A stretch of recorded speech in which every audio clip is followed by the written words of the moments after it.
सभी सीधे होके बैठ जाए। कमर गर्दन सीधे, आंखें बंद, मन शांत, चेहरे पे मुस्कान बनी रहे। सांसों पे ध्यान रखें, अपनी अपनी सांसों को देखें। वो बंद करो। 3 बार प्रवित ओम का उच्चारण करेंगे। भरे श्वास। ओ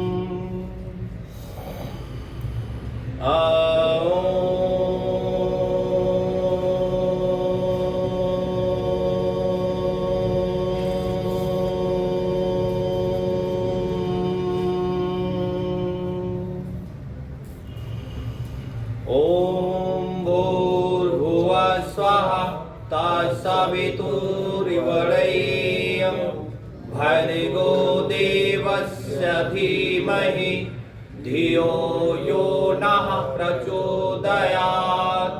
ॐ त्र्यम्बकं यजामहे सुगन्धिं पुष्टिवर्धनम् उर्वारुकमिव बन्धनात् मृत्युर्मोक्ष्यमामृतात्। ॐ सहना भवतु सहनौ भुनक्तु सह वीर्यं करवावहै तेजस्विनावधीतमस्तु मा विद्विषावहै। ॐ असतो मा सद्गमय तमसो मा ज्योतिर्गमय मृत्युर्मामृतङ्गमय। ॐ शान्ति शान्ति शान्ति।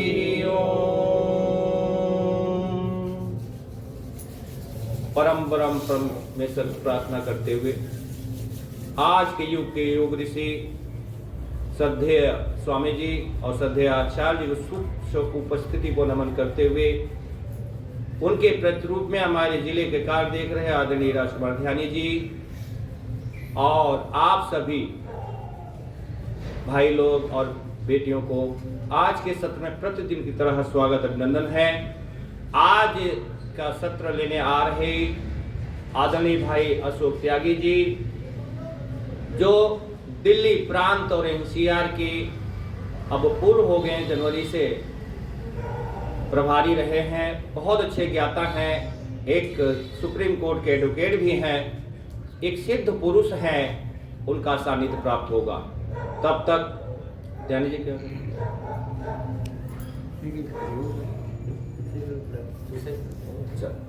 चलिए ध्यानी जी आप सभी को एक्सरसाइज कराएंगे। सबके चेहरे पे प्रसन्नता स्माइल आनंद से करें, खुशी से करें। हाथ को ऊपर नीचे यही अपने सामर्थ्य के हिसाब से। नॉर्मल लोग ऐसे करेंगे जिनकी कमर में पेन नहीं है तो वो करेंगे, कटोरी नहीं तो यहाँ लगाते हैं, यहाँ लगाते हैं कटोरी तो 2-3 किलो पड़ना नहीं सब करें। बहुत सुंदर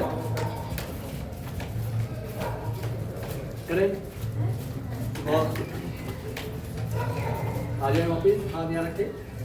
1 कमर पेन वाले एक पेन तक करेंगे, बाकी लोग पूरे ऊपर करेंगे। मुझे आपको सावधानी भी बतानी है, ठीक है, इन बात का ध्यान। और जैसा ही बताया गया है कि हमें जल नीति सूचती आरिफ का हमने कल करना है। हाथ ध्यान रखें तो वो नीट पीने वाले खिलाड़ी कितना करेंगे, बाकी लोग करेंगे, ठीक है। बहुत सुंदर, एक एक बात का ध्यान। जय श्री राम। बहुत सुंदर। पैर खोल लें, हाथ सामने रखें तो हल्का सा ऐसे करेंगे। नॉर्मल लोग जो कर सकते हैं वो पूरा बैठेंगे। जो बैठ सकते हैं तो ऐसे करके ऐसे बैठना है। बैठने के तरीके बता रहे हैं आपको, ये और जो पूरा सत्संग कर सकते हैं तो ऐसे ये करो, ये नॉर्मल ऐसे लोग ऐसे करेंगे। ठीक है, दोनों हाथ यहाँ रखे, साथ बने लंच में पेपर में आज के लिए वापिस साथ बने रुको, वापिस साथ बने रुके। एक एक बात का ध्यान और सबके चेहरे पर प्रसन्नता, स्माइल बहुत सुंदर। दो हाथ रखे सीधा, हाथ के रेखे ऊपर सीधा होते सीधा ऊपर देखिए, शरीर को सीधा होना चाहिए। वापिस सीधा स्टेट। उसके नॉर्मल लोग ऐसे करेंगे, हल्का हल्का करके, बाकी जिनकी सब बैक पे बैक ठीक है, सीधा स्टेट करें, बिल्कुल स्ट्रेट ऐसे सीधा स्ट्रेट। बहुत सुंदर। यहाँ क्या है हमारा विवाह, यहाँ है हार्ट, तो सभी में अब चेस्ट क्लिक, चेस्ट के लंग्स क्लिक। तो जोगिंग से क्या होता है, पूरे शरीर की एक्सरसाइज हो जाती है। जब तक आदरणीय अशोक त्यागी जी आते हैं तब तक थोड़ा एक्सरसाइज कर लेंगे। उसके बाद आपको थोड़ा पढ़ाया जाएगा, बताया जाएगा। बहुत सुंदर। हाथ में सीधा, ये सांस भरने पर सांस छोड़ते, कमर दर्द वाला नीचे झुकेंगे। ठीक है, ये भी आपको बताना है। कमर दर्द वाले खड़े कितने करेंगे, इतना कमर दर्द वाले इतना करेंगे खड़े, बाकी ना ऊपर से नीचे तक। बहुत अच्छा। सभी लोग ऑनलाइन के माध्यम से जो है सभी लोग करें। मंजू जी, कविता जी दिख रही कर रही है। नौटियाल जी आप आने वाले थे, आइए, आप ऑनलाइन हैं। कोशिश करेगा नौटियाल जी आइएगा वापिस। गुड, आएंगे। अब हाथ ये देखो, घुटने पेन, कमर पेन वाले को ऐसे करना है। ये ये ये ये ये ये घुटने कमर पेन नहीं है तो उन्हें कैसे करना है, 1 ठीक है। ये घुटने पेन है तो उनको बताना है। पूरे शरीर की एक्सरसाइज, पूरे शरीर की वार्म हो रही है। कोई चले जाएगा गाड़ी लगा देंगे, कोई चले जाएंगे गाड़ी लगा देंगे, गाड़ी लगा देंगे, गाड़ी लगा देंगे। ठीक है, आइए ट्विस्टिंग वहाँ लगाते हैं गाड़ी करें। और कमर पेन, घुटने पेन वाले सिंपल ऐसे करेंगे, बाकी लोग ऐसे करेंगे। ये करें करें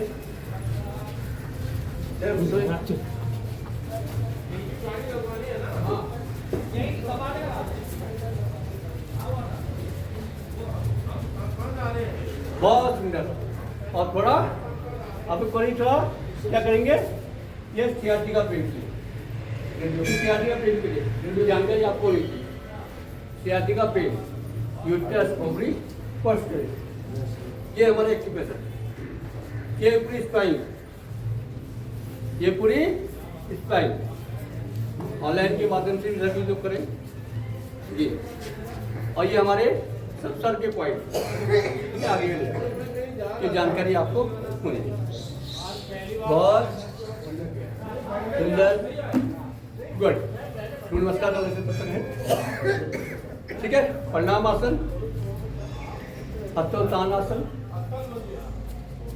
हस्तासन, आशु संचालन आसन, पर्वत आसन, प्रशांत नमंगासन, भुजंगासन, पर्वत आसन, आशु संचालन आसन, पाद हस्तासन, हस्तोत्थानासन, प्रणामासन। ये आपको जानकारी होनी चाहिए। हमारे 7 आसन है, 12 पोजीशन है, इनका आपको ध्यान होना चाहिए। ठीक है जी। और हमारे बीच में आदरणीय अशोक त्यागी जी, हमारे दिल्ली एनसीआर के नहीं आइए आदरणीय ना, आप तो आपका आशीर्वाद चाहिए जी। तो आप आए हैं सभी, तो उनका हाथ ऊपर करके, हाथ जोड़ करके ओम का जाप करेंगे। गुरुर्ब्रह्मा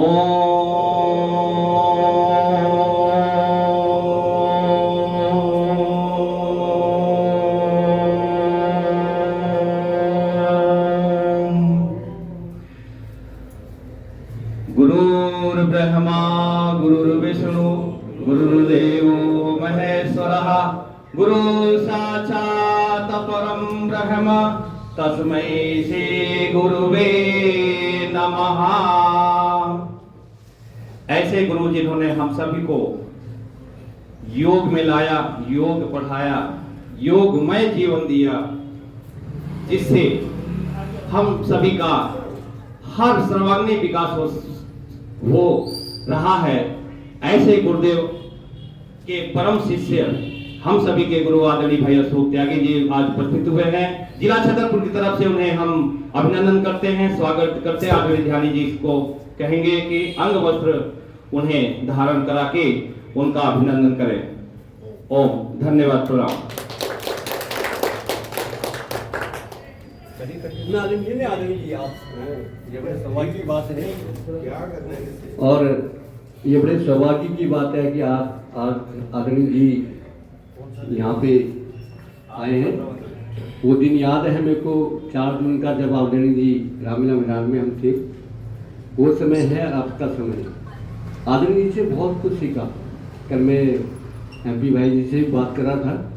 MP भाई जी ने कहा ये बड़े, तो सभी लोग खुश हो गए हैं। जब आज सुना कि आदरणीय जी आ रहे हैं तो सब खुश हो गए। इतना ज्ञान और इतना कुशलता से उन्होंने पूरे कार्यभार को संभाला। बहुत ही सरल, सभ्य और त्याग की भावना, समर्पण की भावना, मतलब सबका ध्यान, सब होते, सबका साथ, सबका विकास। और से आदरणीय जी का सहयोग रहा। ये बड़े सौभाग्य की बात है कि आज यहाँ पे आए हैं और उनका हम अभिनंदन स्वागत करते हैं। आज उनकी मुख्य वाणी से ही हम सबको सुनेंगे, ज्ञान लेंगे और योग की गंगा में नहाएंगे। धन्यवाद। ओम। ओम। आप सबको मेरा नमन और आपका अभिनंदन है, स्वागत है। आप योग शिक्षक बनने जा रहे हैं पतंजलि परिवार का। पहले से भी आप मेरे ख्याल से पार्ट होंगे, तभी जुड़ रहे हैं और पतंजलि परिवार में आप पूर्ण रूप से सम्मिलित हो रहे हैं एक शिक्षक बन के। सारे शिक्षक हुए या कोई वैसे कोई योग करने आए? अभी तो शिक्षक हैं और बाकी आ रहे हैं। चलिए सभी ऑनलाइन। अच्छा, ऑनलाइन, सभी ऑनलाइन वालों को भी सभी को नमन। और चलिए आप बैठ जाइए। सूर्य नमस्कार हो गया, एक हो गया, योगी हो गया। हाँ, चलिए बैठ जाइए।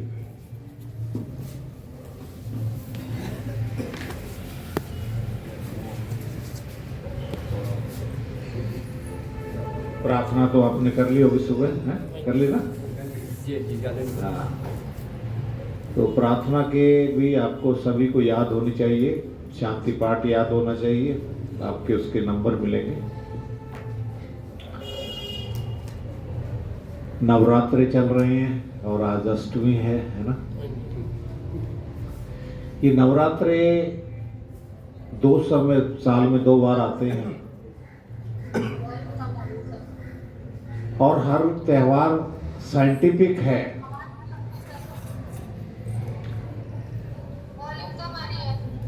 ठीक है।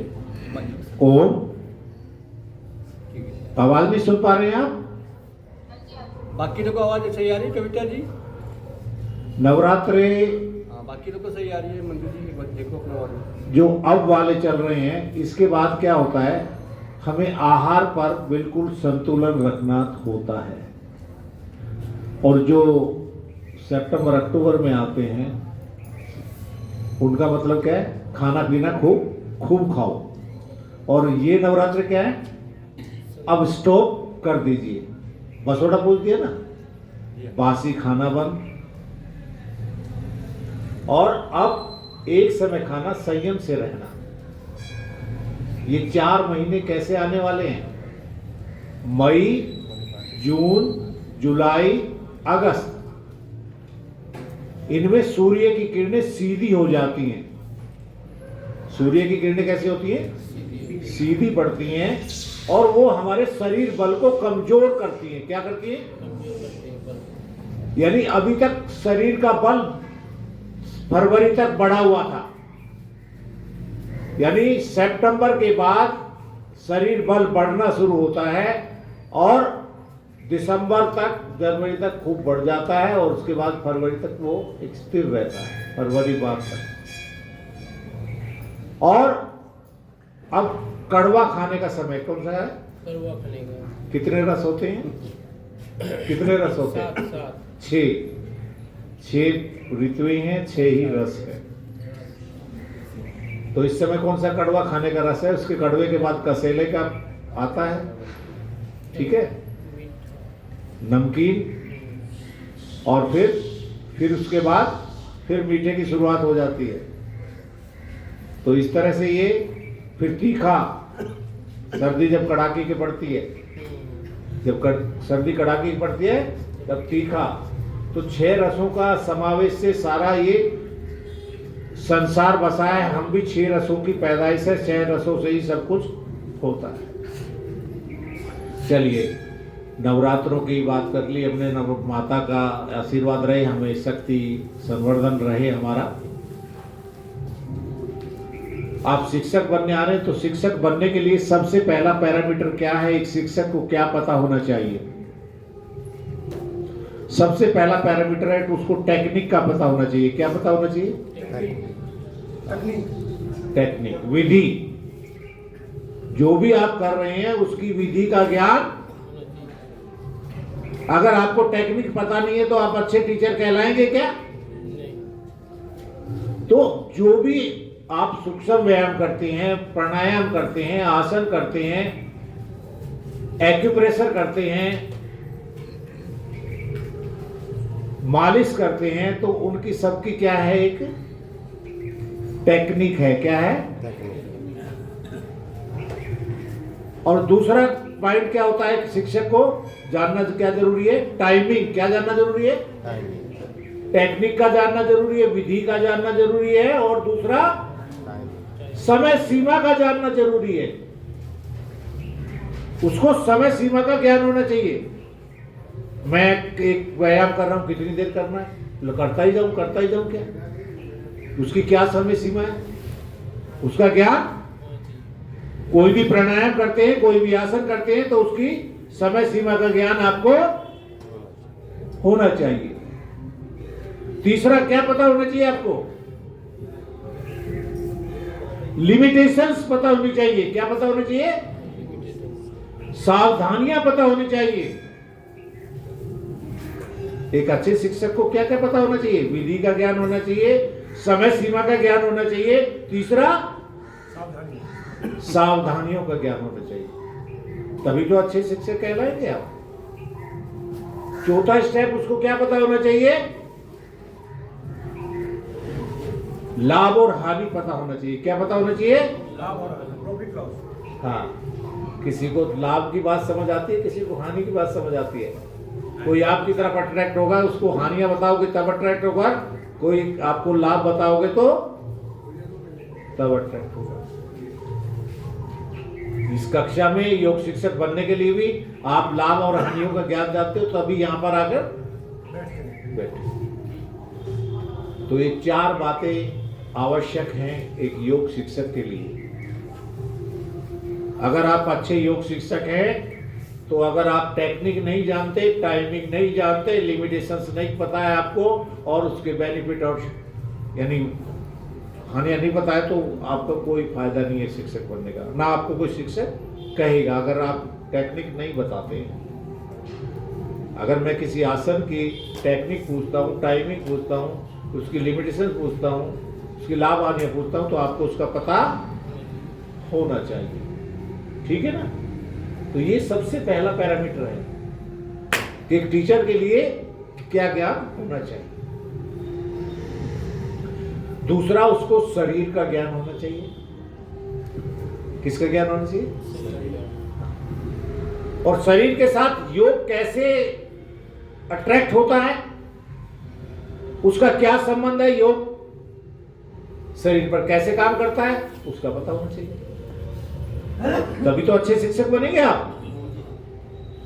मैं आपको थोड़ा पढ़ाने के लिए आया हूँ ना, यानी मैं कराने के बजाय आपको पढ़ाने आया हूँ। तो आपको एक अच्छे शिक्षक बनने के लिए क्या पता होना चाहिए?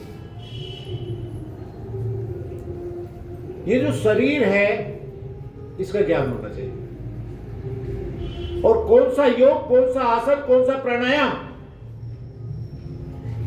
किस अंग और सिस्टम पर काम करेगा,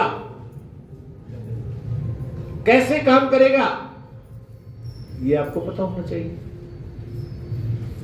भाई देखा देखी तो हाथ पैर मार रहे हैं, वो ऐसा नहीं है। क्यों मार रहे हैं? शरीर के आपको कितने शरीर पढ़ाए हैं? पढ़ाया क्या? कोष पढ़ाए हो? कितने कोष? पंच कोष और पंच शरीर। अगर शरीर पूछ लिए जाए तो आपको शरीर का पता होना चाहिए, और पंच कोष पूछे जाए तो कौन बताएगा पंच कोष पंच शरीर? पंचकोश तो है, एक तो अन्नकोश, अन्नमय कोश, प्राणमय कोश। अन्नमय कोष किसको कहते हैं? अन्नमय कोश कहते हैं जो अन्न खाते हैं ना हम लोग। अरे अन्नमय कोष क्या है? अन्नमय कोष क्या है? जो ये हमारा हार्डवेयर दिखाई दे रहा है, ये क्या है? हमारा अन्नमय कोष है। ये हमारा जो बॉडी है, ये पूरी जो है, ये क्या है? ये अन्नमय कोष है। यानी इसको शरीर की भाषा में कहें तो क्या बोलेंगे? स्थूल शरीर। क्या है? अन्नमय कोष, या अगर आपको शरीर पूछा जाए तो क्या बताएंगे? स्थूल शरीर है ये।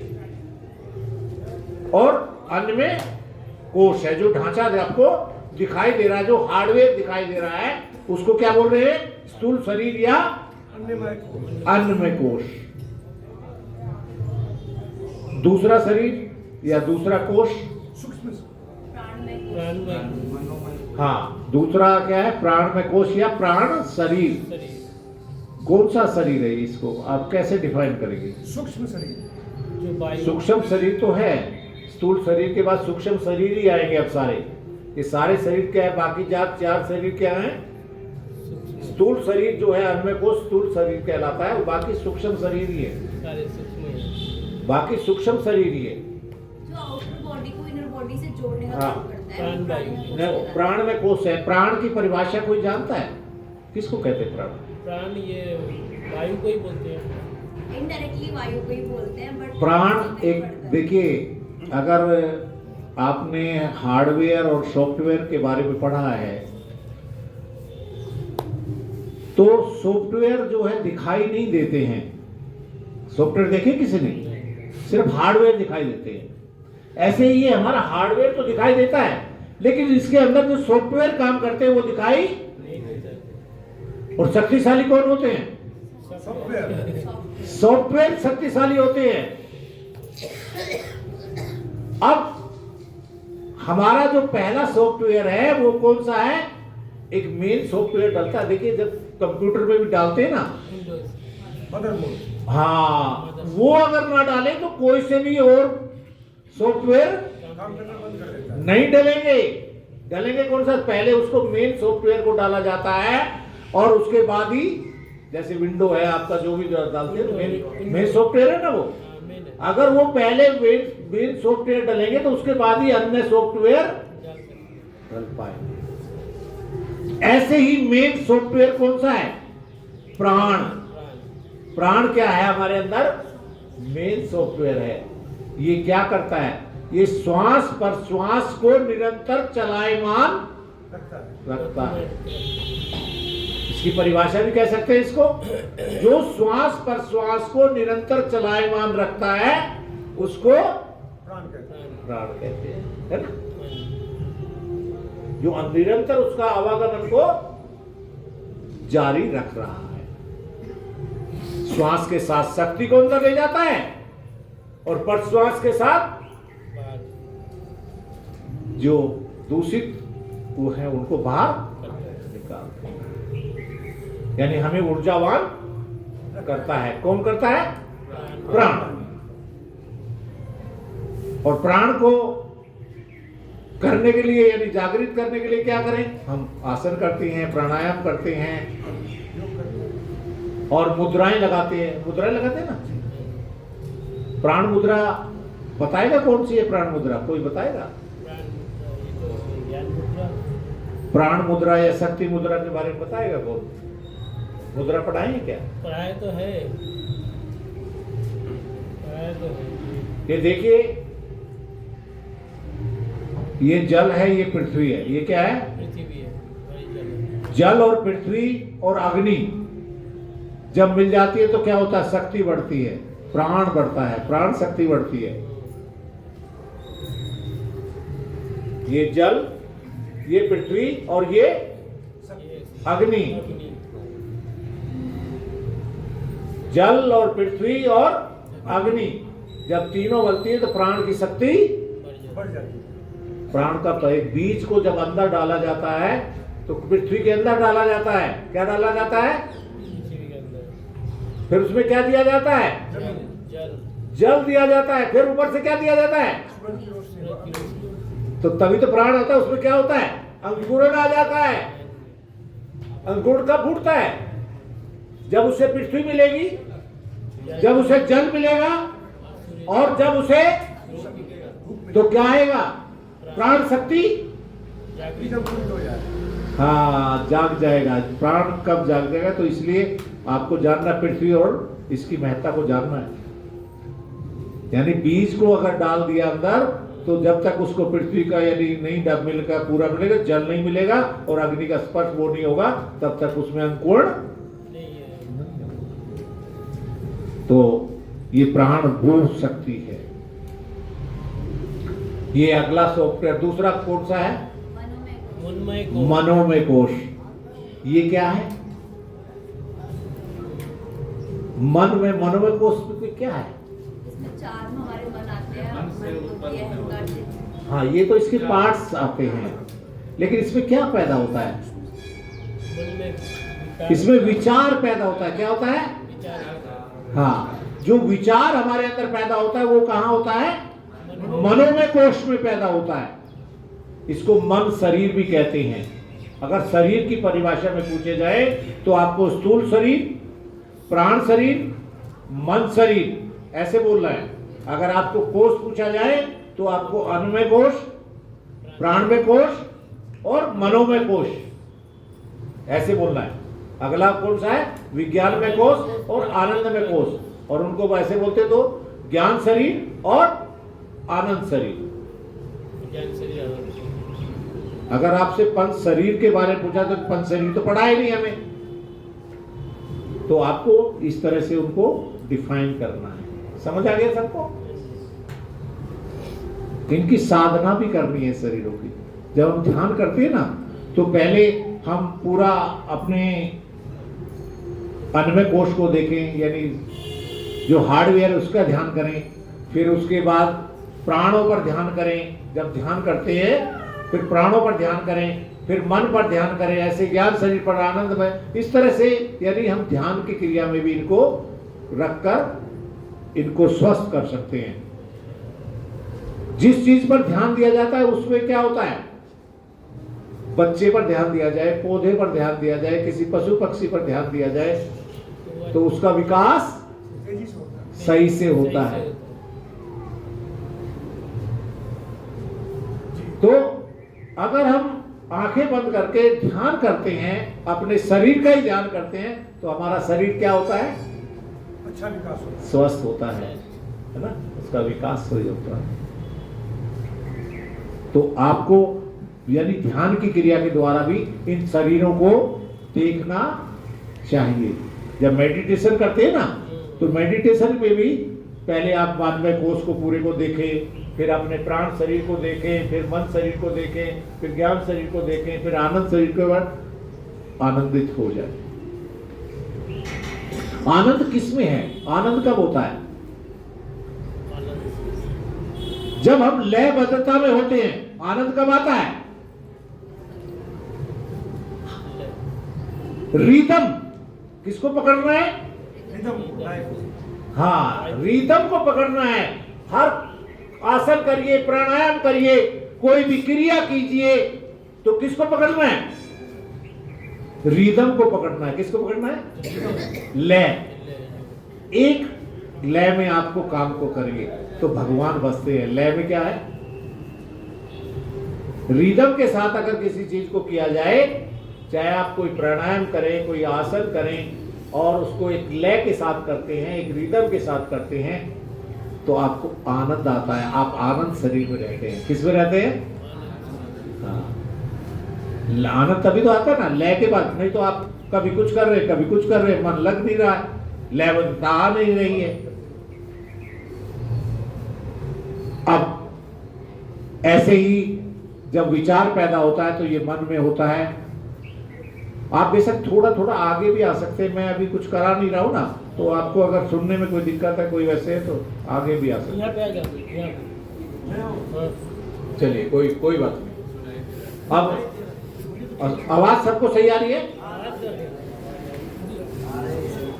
अब मन शरीर के बाद जो है, थोड़ा सा इधर सुन लेते रहिए भाई जी। कोई अगर आवाज है भी, ऑनलाइन वालों को कोई परेशानी है तो उनसे पूछते रहे।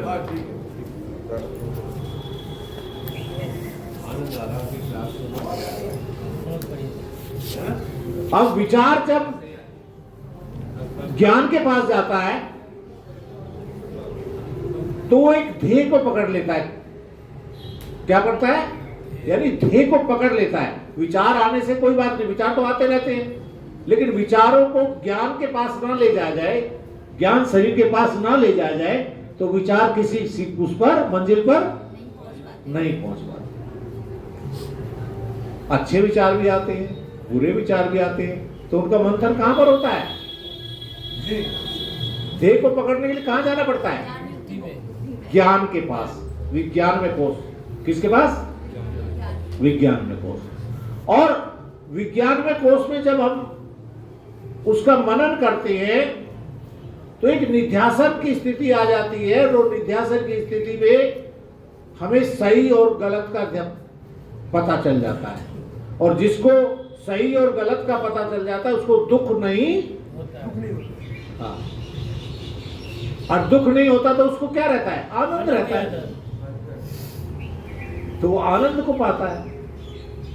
यानी मेरे को जब यानी किसी चीज का ये पता है कि भाई इसमें ये अच्छाई है और ये बुराई है, तो मुझे उस बात का कोई ऐसा वो दुख नहीं होता है कि मुझे पहले से पता है ऐसा होना है। इसमें इधर जाऊंगा तो बुरा होना है, इधर जाऊंगा तो अच्छा होना है। तो अगर मैं दुख की तरफ जा रहा हूं और मुझे पहले से पता है, तो मुझे उतना दुख होगा नहीं ना, कि दुख में तो मैं पहले से खुद ही मुझे पता था और मैं उसमें गया हूं, तो वो आत्महत्या नहीं करेगा, है ना? आत्महत्या तो वो करेगा ना आभास ही नहीं था कि मेरे साथ हो क्या गया। तो ऐसे ये 5 शरीर, 5 कोष आपको याद रखने हैं। अब आ जाइए पूरे इस सिस्टम पर। ये पूरा शरीर जो बना है, इसमें क्या है? सेल्स है। क्या है? और सेल्स जब एक उसमें आते हैं तो क्या बन जाते हैं? शरीर कैसे बनता है? मसल्स है, हड्डियां है? हाँ, यानी अंग बनते हैं, ऑर्गन बनते हैं ना, ऑर्गन बनते हैं। और ऑर्गन जब काम करते हैं तो क्या कहते हैं उसको? सिस्टम कहते हैं। क्या कहते हैं? सिस्टम कहते हैं। तो हमारे शरीर में लगभग 12-13 सिस्टम काम करते हैं। कितने शरीर में? 12 से 13 सिस्टम काम करते हैं, अगर इनको सेग्रीगेट कर दे देखें। लेकिन मुख्यतः जिसको हम 8 संस्थानों में विभक्त किया है, और हम आपको यहाँ 8 संस्थानों में ही पूरे 12-13 उसमें आ जाते हैं, लेकिन उनको अलग अलग सेग्रीगेट किया जाए तो 12 से 13 सिस्टम शरीर में काम करते हैं। हम मुख्यतः आपको 8 संस्थान पढ़ाते हैं, 8 आपको सिस्टम यहाँ पर पढ़ाते हैं। आपके पास 2 किताबें में होंगी। एक तो शरीर विज्ञान और स्वास्थ्य, ये बुक होगी आपके पास। एक योग के मूलभूत सिद्धांत पुस्तक होगी आपके पास, है अभी लेके नहीं आया, घर पे ही है। नहीं है? घर पे है मतलब, चलो ये एक जनवरी का है इसमें। ये देखिए, योग के मूलभूत सिद्धांत और शरीर विज्ञान, 10 किताब मिला है, 10। हाँ, ये एक मुख्य किताब है योग के मूलभूत सिद्धांत, और ये एक तरह से चैंपियन है। ये पुस्तक क्या है? चैंपियन है। तो आप मुझे सिस्टम के नाम बताएंगे? पहले स्केलेटरी सिस्टम जो है, स्केलेटन सिस्टम। कौन सा? Skeleton system. ये क्या करता है? ये आकृति देता है हमें। क्या देता है? अगर वैसे हम दोनों को मिला के बोल सकते हैं स्केलेटल मस्कुलर सिस्टम, इससे ही पूरी आकृति बनती है, यानी हड्डी और मांसपेशियां। हार्ड और मांस से क्या भैया पूरा शरीर बनता है। तो इन दोनों को मिलाकर हम एक सिस्टम बोलते हैं। तो क्या बोलते हैं? स्केलेटल मस्कुलर सिस्टम या मस्कुलर स्केलेटल। दोनों को, यानी दोनों का समावेश है। एक के बिना दूसरा अधूरा है। हड्डी के बिना मांस और मांस के बिना हड्डी। यानी पूरी सुंदरता हमें किस तरह दिखाई देती है? जब ये दोनों एक दूसरे के साथ पूरक होते हैं। पूरक होते हैं दोनों, तब यानी ये शरीर की एक अच्छी बनावट हमें दिखाई देती है। अब हड्डियां जो है वो को अलग अलग तरह की हड्डियां हैं और अलग तरह के वो है, तो उनको एक ज्वाइंट देकर जोड़ा गया है। अब आपको पैरों में कितनी हड्डियां हैं, हाथों में कितनी हड्डियां हैं, आपकी खोपड़ी में कितनी हड्डियां हैं, आपके चेहरे में कितनी हड्डियां हैं, आपकी गर्दन में कितनी हड्डियां हैं, आपकी छाती में कितनी हड्डियां हैं, इनका ज्ञान आपको होना चाहिए। ये पेपर में आ सकते हैं आपके। और श्याम भाई जो आते हैं ना, उनका थोड़ा ध्यान रखो, और पेपर वही बनाते हैं जो पढ़ाते हैं ना। तो आए हो अभी? हाँ, श्याम गुप्ता जी जो हमारे राज्य प्रभारी हैं, और वो जो पढ़ा के जाते हैं, तो उनको थोड़ा सा ध्यान से ज्यादा देखना है। ध्यान से तो सभी को सुनना है, ठीक है ना? हम भी उनके पेपर जो बनाएंगे वहीं से कुछ बोलेंगे, है ना? कुछ ना कुछ तो। लेकिन वो जो पेपर बनाता है, तो जो आपको पढ़ा के जाता है ना, वो लगभग वहीं से बोलता बनाएगा पेपर में, है ना? तो श्याम गुप्ता जी पे ज्यादा ध्यान रखना। ध्यान तो हमारे पे सब पे रखना है। तो हमारी हड्डियां कितनी है? 206। कितनी? 206। और अगर बचपन की बात करें तो 213 भी कह सकते हैं। 315 होते हैं। वो 315 बच्चे के लिए 315 बोलते हैं, जो आप गूगल सर्च करते हैं 315। 232 मैं आपको बताऊँ, मैं समझ गया 315, लेकिन रीढ़ की आपको मैं अभी डेफिनेशन दे रहा हूँ। 15 साल तक जो है वो हमारी रीढ़ की हड्डी जो होती है ना, उसकी अलग अलग 4 और 5 रीढ़ की हड्डी के कितने भाग हैं? चलिए रीढ़ की बताइए, मैं बता देता हूँ। 5 भाग हैं। मैं देखिए जल्दी जल्दी बढ़ाऊंगा, अगर मैं आपसे पूछता रहूंगा तो बहुत समय चाहिएगा। कितने भाग हैं? ये पता नहीं। रीढ़ के कितने भाग हैं? 5 भाग हैं। ऊपर के भाग को क्या बोलते हैं? गर्दन बोलते हैं या सर्वाइकल बोलते हैं? क्या बोलते हैं? हाँ, हिंदी में क्या बोलते हैं? गर्दन। सी से पढ़ते। कितनी हड्डियां हैं यहाँ पर? कितनी हड्डियां सी की? 3। अरे C1 से C7 तक होती है, 7 हो गई। 3 कहां से आ गई? कितनी होती है? 7। हाँ, और यहां से साथ साथ ध्यान रखिए, यहां से नाड़ियां निकलती हैं 8 जोड़े, 8 इधर से और 8 इधर से। नाड़ियां कितनी निकलती है? 16। 8 इधर से और 8 पेपर में आएंगे। नाड़ियां आती रहती है, बता रहा हूं। टोटल कितनी निकलती है? 31 जोड़े नाड़ियां रीढ़ से निकलती हैं, जो हमारे पूरे शरीर को कंट्रोल करती है। कितने जोड़े? 31 जोड़े। अभी बता रहा हूं सभी को। 31 जोड़े निकलती है। ये सवाल आ जाता है, ज्यादातर का आता है, ठीक है ना। कितने जोड़े नाड़ियां?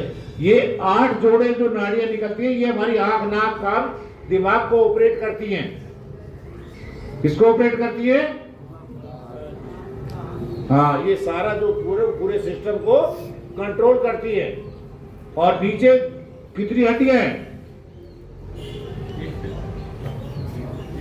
थोड़ी सी टी वाली, इसको पीठ कहते हैं। इसको क्या बोलते हैं? पीठ। 12 अभी मैं आसन भी करवा दूंगा, लेकिन मैं पढ़ाने आया हूं। मैं करवा दूंगा, कोई बात नहीं। अगर वैसे करना है, मैं पढ़ाने है तो है, नहीं तो मैं वो शुरू करूं फिर, है?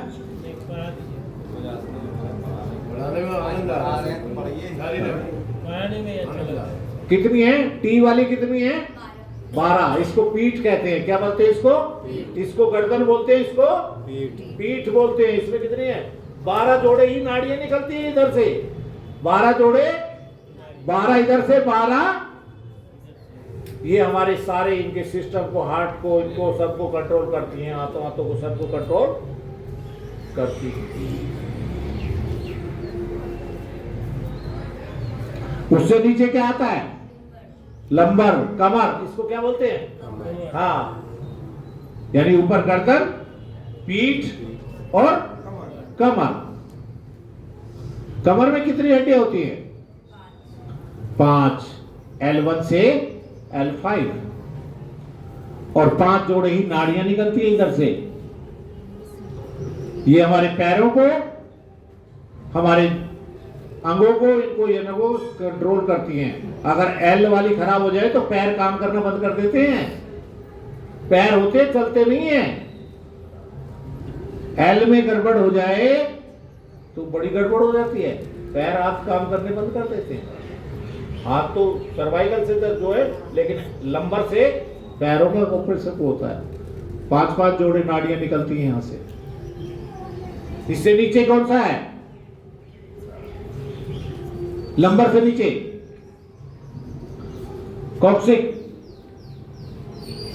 या स्क्रैल नीचे। फिर कॉक्सिक में कितनी होती है? इसको कहते हैं त्रिकासिक। हिंदी में क्या बोलते हैं? त्रिकासिक। त्रिकासिक।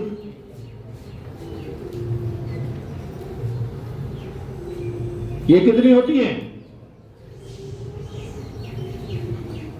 कितनी होती है? 5। अब पढ़ो किताब में पहले, ठीक है। 5 होती है। कितनी होगी? 5। यहां से भी 5 जोड़े नाड़ियां निकलती हैं। 5-5 जोड़े। और नीचे होती है पुच्छल। उसमें होती है 4 हड्डियां। कितनी होती है? पुच्छल। इसको क्या बोलते हैं? स्क्रैल। 4। ये 5 और 4 वाली आपस में जुड़ जाती है। 5 आपस में जुड़ जाती है, 4 आपस में जुड़ जाती है, तो 2 कहलाती है। अगर इनको ऐसे बोलेंगे तो हमारी 226 से 213 कहलाएंगी हड्डियां। अब ऊपर से हड्डियां गिनो, कितनी हुई? ऊपर 7, 12, 5, 5, 4, कितनी हुई?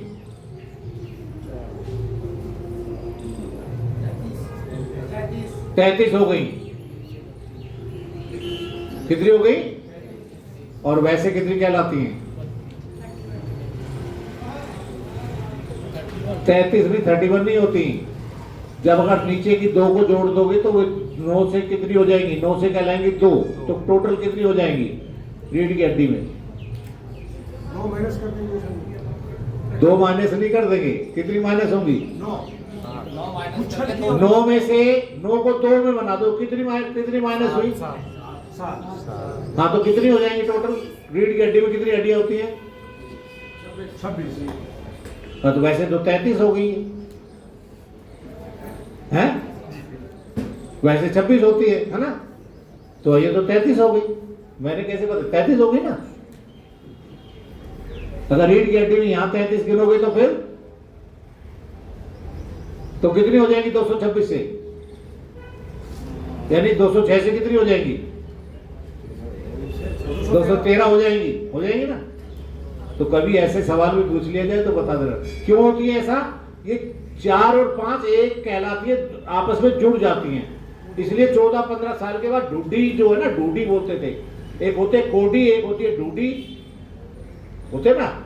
एक यानी यहाँ होती है कोडी, पीछे नीचे होती है रीढ़ की हड्डी में ढूडी, और ये होती है नाभि। पहले हमारे बड़े बूढ़े इन्हीं से इलाज करते थे, यानी 3 ही पॉइंट थे सारा इलाज, पूरी बीमारियों के इलाज।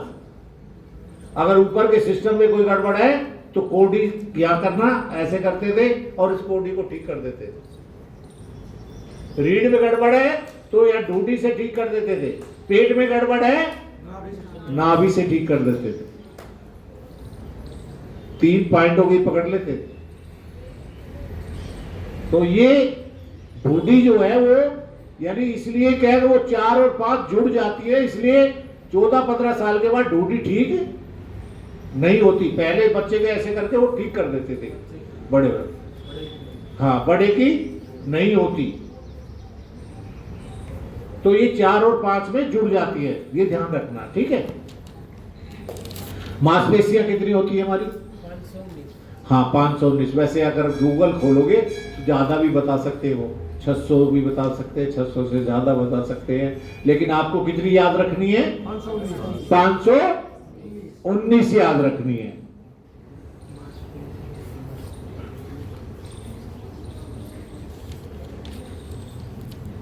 अब हड्डियों में और मांसपेशियों में क्या होता है? अगर कोई बीमारी हो जाए तो हड्डी मांसपेशियों में क्या पता चलता है, कैसे रिफ्लेक्ट होता है? बीमारी कैसे रिफ्लेक्ट करती है,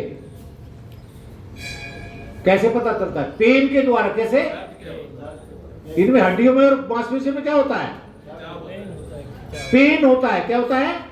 दर्द होता है। और दर्द को भगाने के लिए क्या करें? अब योग की बात आती है। अगर शरीर में पेन है तो क्या करना चाहिए? हड्डियों को ठीक करने के लिए क्या करना चाहिए? मांसपेशियों को ठीक करने के लिए क्या करना चाहिए? उसके लिए आसन करने चाहिए, सूक्ष्म व्यायाम करने चाहिए। क्या करने चाहिए? आसन, सूक्ष्म व्यायाम। व्यायाम इससे क्या है? हड्डी और मांसपेशियां ठीक हो जाएगी, दर्द चला जाएगा। ठीक है। और दूसरा, मर्दन से दर्द भागता है। मालिश। क्या करना? मालिश करोगे तो आपकी मांसपेशियां और हड्डियां जो है वो तंदुरुस्त रहेंगी, मजबूत रहेंगी। हमेशा क्या करना है? देखिए, किसी भी चीज को आप पहले ऐसे करो, फिर पहले एक बार तूफान आना चाहिए और फिर एक बार शांत हो रहा है, धीरे। हाँ। तो सुबह शरीर में तूफान एक बार ले आइए, फिर विश्राम कीजिए, आपकी शक्ति सदा ठीक रहेगी। एक बार तूफान, एक बार विश्राम। एक बार आंधी आए और फिर शांत हो। शांत हो जाए, है ना। तो आंधी और विश्राम, यानी देखिए तूफान भी आना चाहिए और विश्राम भी। तो ऐसे ही ये हमारा शरीर जो है, जो हार्डवेयर है, ये ठीक रहेगा। क्या करना है इसके लिए? क्या करना है भाई? व्यायाम, आसन, हाँ। प्राणायाम तो सूक्ष्म व्यायाम कुछ शरीर के लिए करने के लिए, लेकिन आपको इस ठोस शरीर के लिए क्या करना है? व्यायाम और सूक्ष्म आसन, आसन करने हैं, सूक्ष्म व्यायाम करने हैं। प्राणायाम भी वो लाभ देते हैं, लेकिन मेन हार्डवेयर को ठीक करने के लिए आपको थोड़ा सा ठोस करना पड़ता है। हड्डियों को और मांसपेशियों को मजबूत करने के लिए आप उसमें एक तूफान लाएंगे, तो उसके लिए आपको आसन, सूक्ष्म व्यायाम ये करने पड़ेंगे। सूर्य नमस्कार करते ना, सूर्य नमस्कार किया आपने, और 12 जोगिंग की, और सूक्ष्म व्यायाम किए, तो ये सारे के सारे किसको ठीक कर रहे हैं? हार्डवेयर को, हमारे मांसपेशियों और हड्डियों। हाँ। इसमें एक पुस्तक में पेज नंबर 70 से लेकर शायद 8-10 पेज हैं जो अंग्रेजी में लिखे हैं।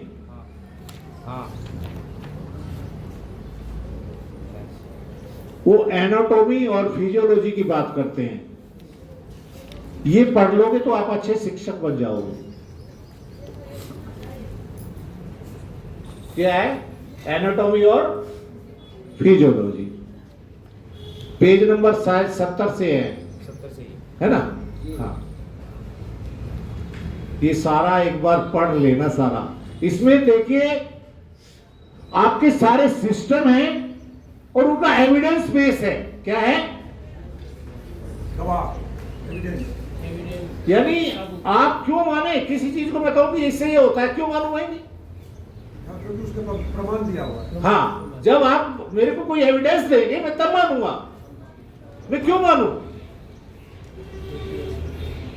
हाँ, मुझे एविडेंस दीजिए उस बात का कि हाँ इससे ये होता है, तब मैं इसको मानूंगा। तो इसमें आपको पूरा एक तो सारे जो सिस्टम है, कितने बजे तक कक्षा लेनी है? कितना टाइम हुआ? अभी टाइम है? चलिए, अभी इसमें सारे के सारे 8 के 8 सिस्टम जो मिक्स करके बताए गए। मस्कुलोस्केलेटल सिस्टम को एक ही लिया है, इसमें दोनों को इकट्ठा लिया है। तो उसको मस्कुलर स्केलेटल सिस्टम कहो या स्केलेटल मस्कुलर सिस्टम कहो, किसी भी तरह से कह सकते हो। यानी अस्थि और मांसपेशियां, अस्थि और मांसपेशियां। अब स्केलेटल सिस्टम के अंग पूछो तो क्या है? अस्थियां हैं। मांसपेशियों का क्या पूछो? मांसपेशी, मस्कुलर सिस्टम। Muscular system. तो इनकी जो बीमारी मैंने बताई, उनको ठीक करने का जो तरीका है वो क्या करना चाहिए वो आपको बता। अब इसमें अगला सिस्टम क्या बताया गया है? श्वसन तंत्र बताया गया। अब श्वसन तंत्र के अंग पूछे जा सकते हैं। कौन कौन से होते हैं श्वसन तंत्र के? इसमें सब लिखे है ना? क्या क्या है? नासिका, सबसे पहले नासिका तंत्र और नासिका, श्वास नली, फेफड़े, ठीक है ना? ये सारी चीजें। डायफ्राम को भी इंक्लूड कर सकते हैं इसमें।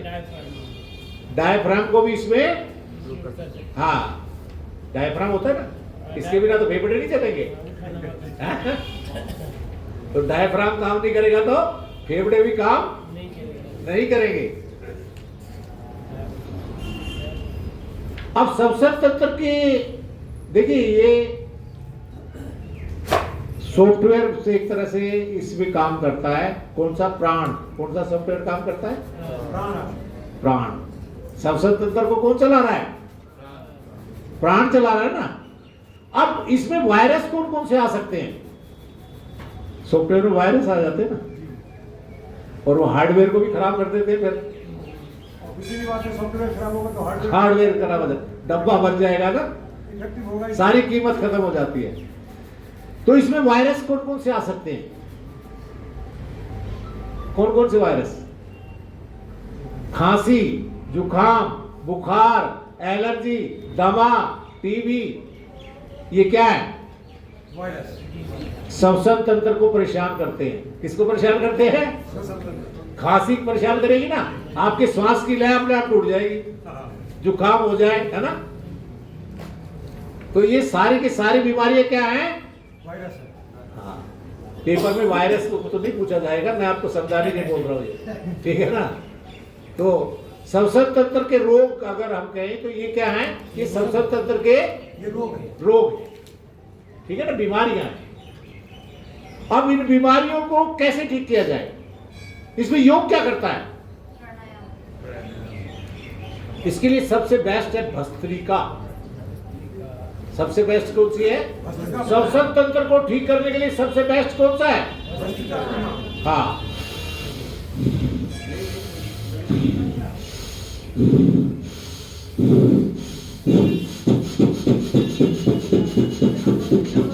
इसकी 3 विधियां, धीमा, मध्यम, तीव्र। किसको तीव्र करना है, किसको तीव्र नहीं करना है? क्या अभी थोड़ा डिस्टर्ब है? एक बार क्या? नहीं, वो उधर भी क्लास चल रही है, उधर अच्छा, देखिए अगर पढ़ाने में आनंद ना आए तो फिर तो ठीक नहीं ना पढ़ाना, तो है ना। हाँ तो श्वसन तंत्र को ठीक करने के लिए हमें क्या करना चाहिए? फेफड़े मजबूत होते हैं, इससे हाँ फेफड़े मजबूत होते हैं और जो गंदी वायु है जो बाहर चली जाती है, कैसे करते हैं ना,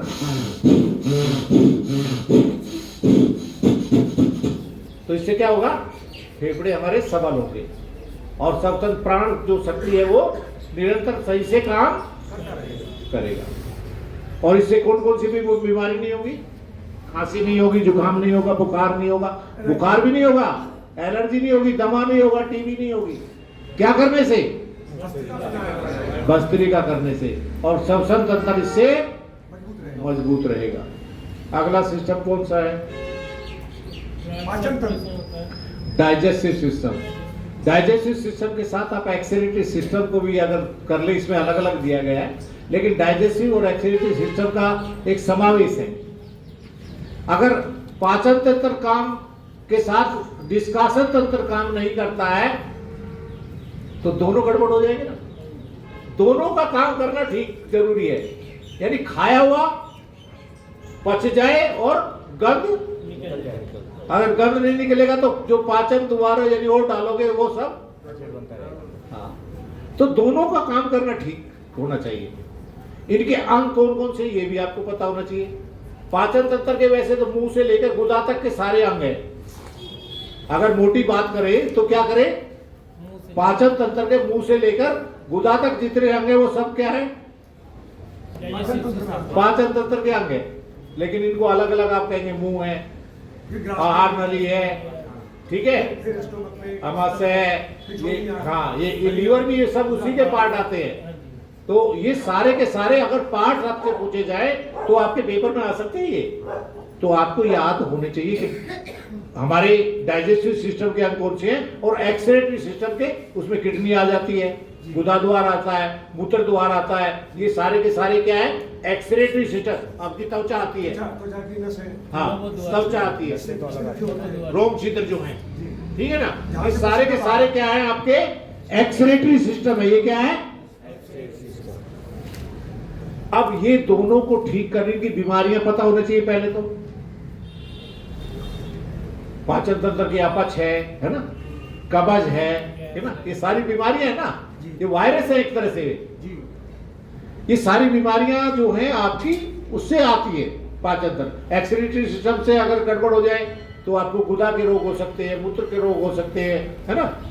तो ये सारे के सारे रोग पैदा हो सकते हैं। अब इसको ठीक करने के लिए क्या करें?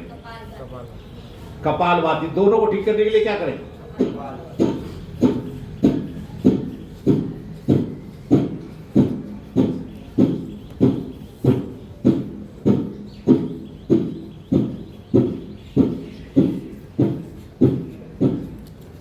इसको भी 3 विधियों में किया जाता है, 3 तरीके से किया जाता है, धीमा, मध्यम और तीव्र।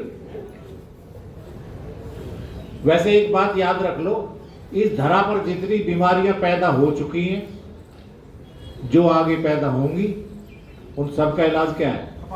कपालभाति। जो अभी तक पैदा हो गई, जिनके नाम हमें पता भी नहीं था और आगे भी नहीं पता है कौन सी बीमारी आ जाए, उन सब का इलाज क्या है? 2 गोली ऐसी है, कपालभाति, अनुलोम विलोम। ये गोली जो है ना, सब दवा बीमारियों में काम करती है। कौन कौन सी गोली? कपालभाति और अनुलोम विलोम। ये ऐसी गोलियां हैं जो हर बीमारी में काम करती है। तो कपालभाति कितनी देर करना चाहिए? मिनिमम 1 घंटा। देखो ऐसे फेल हो जाओगे। देखो 5 से 15 मिनट सामान्य व्यक्ति को करना चाहिए। कितने देर? 5 से। जब किसी को असाध्य रोग हो जाते हैं तो उसको आधा घंटा 1 घंटा, वो उनकी बीमारी के अनुसार और उनकी ताकत के अनुसार, सामर्थ्य के अनुसार कराना चाहिए। ये वर्ड याद रख लो, सामर्थ्य अनुसार।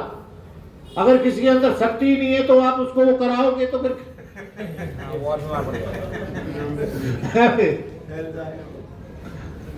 सामर्थ्य अनुसार इस बात को हमेशा याद रखो, किसी की शक्ति नहीं है और उसको आप कहोगे तो मर जाएगा। सामर्थ्य है जो तो मेरा क्या जाएगा? 5 से 15 मिनट आपका सब एक आपका योग साधना चिकित्सा रहस्य एक पुस्तक है। रहस्य की बात होती है ना, जहाँ रहस्य पकड़ने हैं आपने, क्या पकड़ना है? यहाँ इस कक्षा में किस लिए आए हो? आपको रहस्यों का पता चलना चाहिए। क्या कॉन्फिडेंस, क्या उसमें छुपा हुआ है, ठीक है ना, वो चीजें निकल के आनी चाहिए। चलिए अब अगला वो कौन सा है? सिस्टम डाइजेस्टिव पढ़ लिया आपने। पहला क्या पढ़ा? स्केलेटन मस्कुलर पढ़ा। दूसरा श्वसन तंत्र, फिर आपने डाइजेस्टिव और एक्सक्रीटरी सिस्टम। रक्त संचार। हाँ, तो उनके अंग ये देखो, आपको यहाँ से एक तो सिस्टम क्या है वो आपको जानना है, उसके पार्ट्स क्या हैं वो जानना है, वो कैसे काम करता है ये जानना है, उसमें कुछ हो जाए तो उसमें योग कौन सा करना है वो पता होना चाहिए आपको, ठीक है ना। अब अगला किसमें कौन सा है? Nervous system. नर्वस सिस्टम के अंग कौन से हैं? तंत्रिका तंत्र बोलते हैं हिंदी में, लेकिन उसके अंग बताइए ना। अंग कौन से हैं? तंत्रिका तंत्र के पढ़ के बता दो। हाँ, मेन सबसे पहले क्या है? हाँ, यही ना हो तो ये तंत्रिका तंत्र सब फेल है ना। हाँ, ब्रेन के साथ स्पाइनल कॉर्ड। हाँ, main spinal cord. Spinal cord मैंने जो बताया ना, अभी इसके अंदर से कितने जोड़े नाड़ियां निकलती हैं? 31 जोड़े नाड़ियां। ये तंत्रिका तंत्र है जो मैंने अभी आपको पढ़ा रहा था। ये जो रीढ़ की हड्डी से जो निकलती है, ये स्पाइनल कोड जो है ये उसका हिस्सा है। और स्पाइनल कोड से कितनी निकलती हैं? 31 जोड़े नाड़ियां। और ये 31 जोड़े नाड़ियां अनुलोम विलोम जब करते हैं ना, तो उससे संचारित होती है कितनी देर में? 5 मिनट में इनका यानी जो वायु है वो इधर से उधर पहुंचनी शुरू होती है। मिनिमम 5 मिनट में 5 से 15 मिनट अनुलोम विलोम करना चाहिए। और जिसको ज्यादा वो है तो उनको ज्यादा देर करना चाहिए। नर्वस सिस्टम अगर खराब हो जाए तो क्या बीमारियां होंगी? अगर तंत्र अगर गड़बड़ हो जाए तो क्या होगा? पैरालाइज भी हो सकता है, हो सकता है हाथ पैर कांप सकते हैं, ये कर सकते हैं, हाथ पैर कांपते ना, पैरालाइज हो सकता है, हो सकता है। ये सारी बीमारियां, चेहरे के हमारे यानी लो खत्म होता है, यानी नूर खत्म हो जाता है, ये सारी चीजें जो है ये किसमें आती है? तंत्रिका नर्वस सिस्टम। अब इसको सबल करने के लिए क्या करें? अनुलोम विलोम। क्या करें? अनुलोम विलोम करें। अब ये सारी की सारी नाड़ियों में प्रवाह लाने के लिए हमें समय सीमा का जरूर ध्यान। अब एक बार ऐसे करें, आप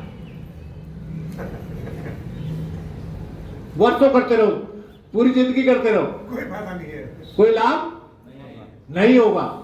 अगर आपको इन सारी तंत्रिका तंत्र को जागृत करना है, तो इसके प्रवाह को जागृत करना है, तो निरंतरता के साथ इसको करना पड़ेगा। एक समय की सीमा के साथ, एक समय की बाध्यता के साथ तो आपको चलना पड़ेगा,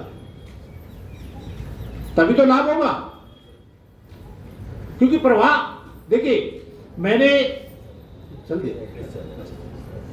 यहां से पानी छोड़ा, ये पानी यहां तक गया, मैंने यहां से बंद कर दिया, ये पानी थोड़ा सा ना आगे बढ़ेगा लेकिन वहां तक नहीं पहुंचेगा।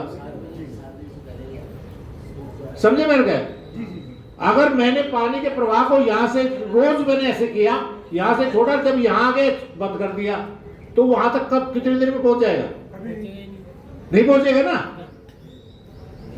तो वहां तक चलाने के लिए इस प्रवाह को लगातार चलाना पड़ेगा। इसीलिए जब तक अनुलोम विलोम को लगातार नहीं करोगे तो ये सारी नाड़ियों में प्रवाह नहीं जाएगा। और नहीं जाएगा तो आपको लाभ, तंत्रिका तंत्र आपका जागृत नहीं होगा। तो प्रभाव यानी रोज उसको यानी निरंतरता के साथ आपको चलाना पड़ेगा जब तक वो प्रभाव वहां तक ना पहुंचे। अगला सिस्टम क्या है इसमें? Cardiovascular system. कार्डियो, इसके को क्या कहेंगे? कार्डियो क्या है? हाँ, ये हुआ तो राम नाम सत्य है ना? मुर्दा जबरदस्त है। तो राम नाम सत्य हो जाता है। कार्डियो, ये जो हृदय है इसका मेन पार्ट कौन सा है? हार्ट, हृदय है। और ये काम ना करे तो क्या है? ये काम क्या करता है?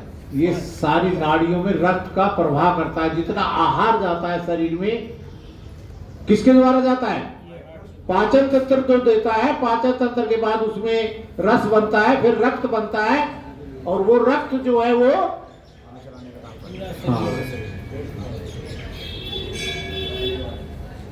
और ये धमनियां इसकी है। ये क्या है? इसकी आर्टरीज होती है ना, इसके आर्ट के अंग क्या है? वे भी है ना धमनियां। हाँ, अगर वो रुक जाए तो तब भी गड़बड़ हो जाएगी। हम हिंदी वाले हैं गुरुजी, हिंदी हाँ। वाले नहीं है, इसलिए अंग्रेजी में हाथ तंग है। कार्डियोलॉजी का हिंदी क्या होगा? वो कार्टिलेज वो यही ना, यहाँ पे जो धमनियां और सिराएं सभी उसके अंदर। रक्त परिसंचरण, रक्त परिसंचरण सिस्टम। ये तो सिस्टम का नाम है, रक्त परिसंचरण तंत्र, कार्डियोवैस्कुलर सिस्टम। कार्डियोवैस्कुलर रक्त परिसंचरण तंत्र बोलते हैं इसको। रक्त परिसंचरण तंत्र। हाँ, चलिए अब खून और पानी का प्रवाह पूरे शरीर में भेजता है। देखिए, आर्टरीज रुक जाएं, ये रुक जाएं, ये सब इनके लिए, हार्ट के लिए एक तो सबसे बढ़िया अनुलोम विलोम तो है ही, और इसके साथ साथ भ्रामरी, उद्गीत, प्रणव। कौन कौन से? भ्रामरी, उद्गीत, प्रणव, ये सबसे बेस्ट काम करते हैं इसमें कार्डियो को ठीक करने के लिए। कार्डियो सिस्टम के ठीक करने के लिए कौन कौन से करने चाहिए? अनुलोम विलोम, भ्रामरी, उद्गीत और प्रणव। यानी मेडिटेशन इसमें सबसे ज्यादा काम करता है। कि अगर खून को प्योरीफाई करना है, हमारी आर्टरीज को सब सफाई करनी है, तो क्या करना है? ध्यान करना है। क्या करना है? हाँ, ध्यान करने से शरीर सबसे जल्दी प्योरीफाई होता है, रक्त जल्दी प्योरीफाई होता है ध्यान करने से। तो ये काम करते हैं इसमें। अब और कौन सा सिस्टम रह गया? हो गया। रिप्रोडक्टिव और सब हो गया। प्रजनन तंत्र। हाँ, प्रजनन तंत्र। अब देखिए आजकल क्या है, बांझपन, नामर्दी, ये सारे रोग हो रहे हैं ना, बढ़ते जा रहे हैं। बच्चे पैदा नहीं होते, बच्चे गोद लेने पड़ रहे हैं, बीमारियां होती है ना सारी। अब प्रजनन तंत्र के अंग पता होना चाहिए आपको। आपके जनन अंग जितने हैं ये सारे प्रजनन तंत्र हैं आपके, ठीक है ना? उसमें योनि आती है, शिशन आता है, ये सारे गर्भाशय आता है, ये सारे के सारे क्या है? हमारा प्रजनन तंत्र है। अब इनकी बीमारियों को ठीक करने के लिए क्या किया जाए? योग क्या करता है इसमें? क्या करता है प्रजनन तंत्र? देखिए, प्रजनन तंत्र में हमारे अंग जो हैं वो सही से काम करें, तो इसके लिए क्या करें? कपालभाति और बाह्य प्रणाम। बाह्य प्रणाम सबसे बड़ी क्या है? कपालभाति और बाह्य प्रणाम जो है इसमें सबसे ज्यादा लाभ देता है, ठीक है ना? जब तीनों को लगाते हैं तो ये इसमें लाभ देता है। अश्वनी मुद्रा भी इसमें लाभ देती है। गुदा को ऊपर करो, नीचे छोड़ो, गुदा को ऊपर करो, नीचे छोड़ो, ऊपर करो, नीचे छोड़ो। यानी बैठे बैठे भी आप गुदा को ऊपर खींचा, नीचे छोड़ा, ऊपर खींचा। अश्वनी मुद्रा बोलते हैं इसको। क्या बोलते हैं? अश्वनी मुद्रा।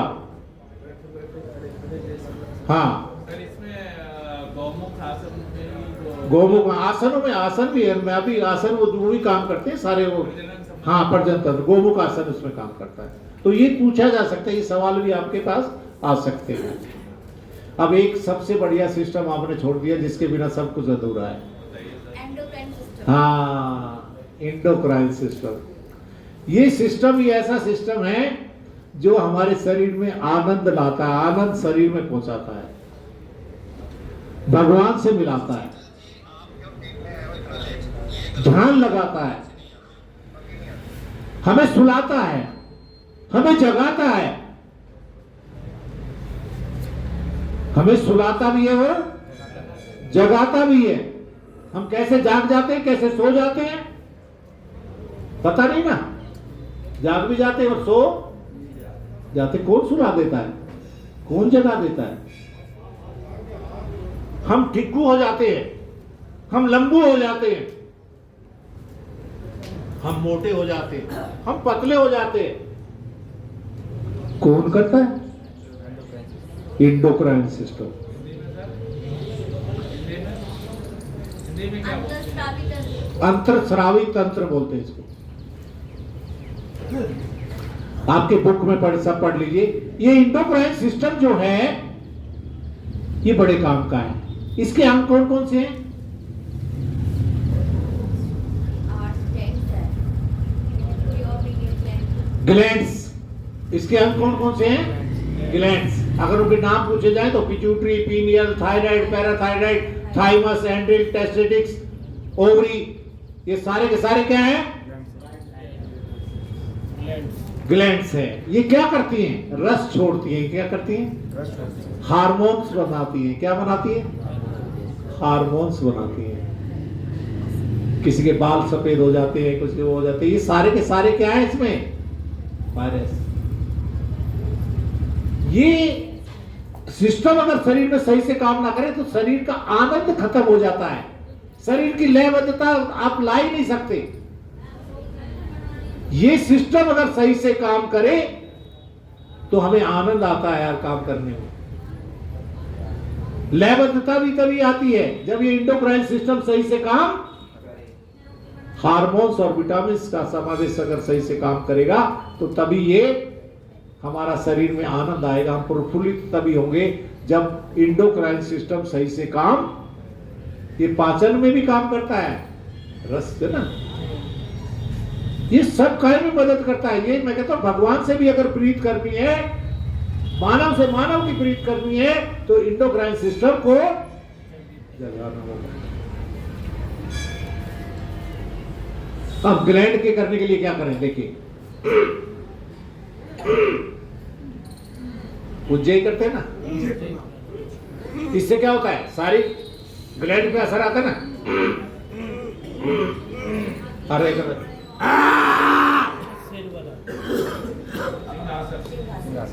इससे क्या होता है? ग्लैंड पे असर आता है ना।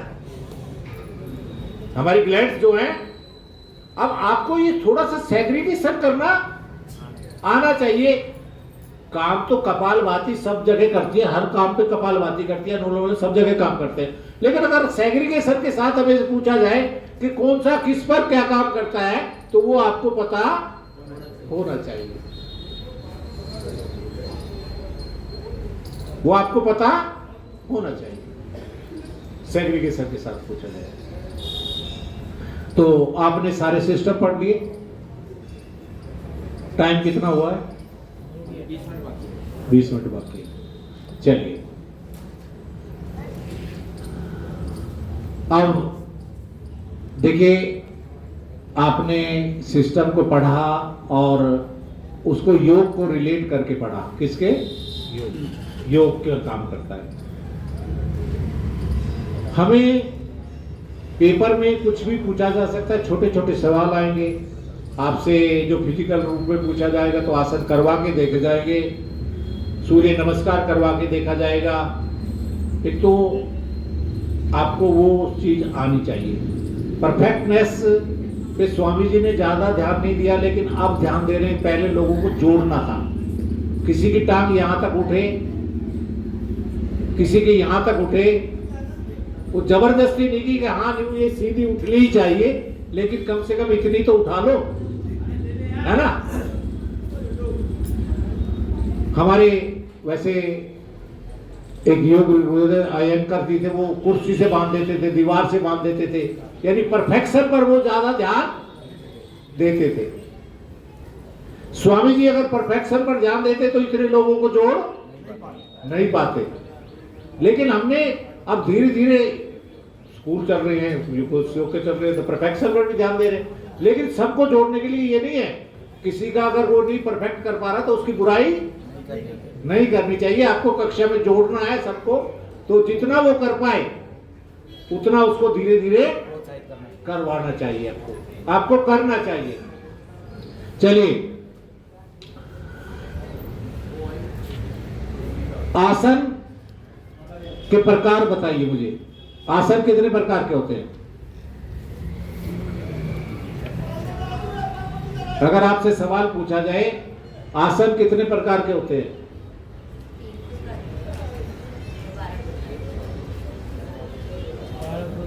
देखिए, सामान्यतः आपको बोलना है आसन 2 ही प्रकार के होते हैं। सामान्यतः आपको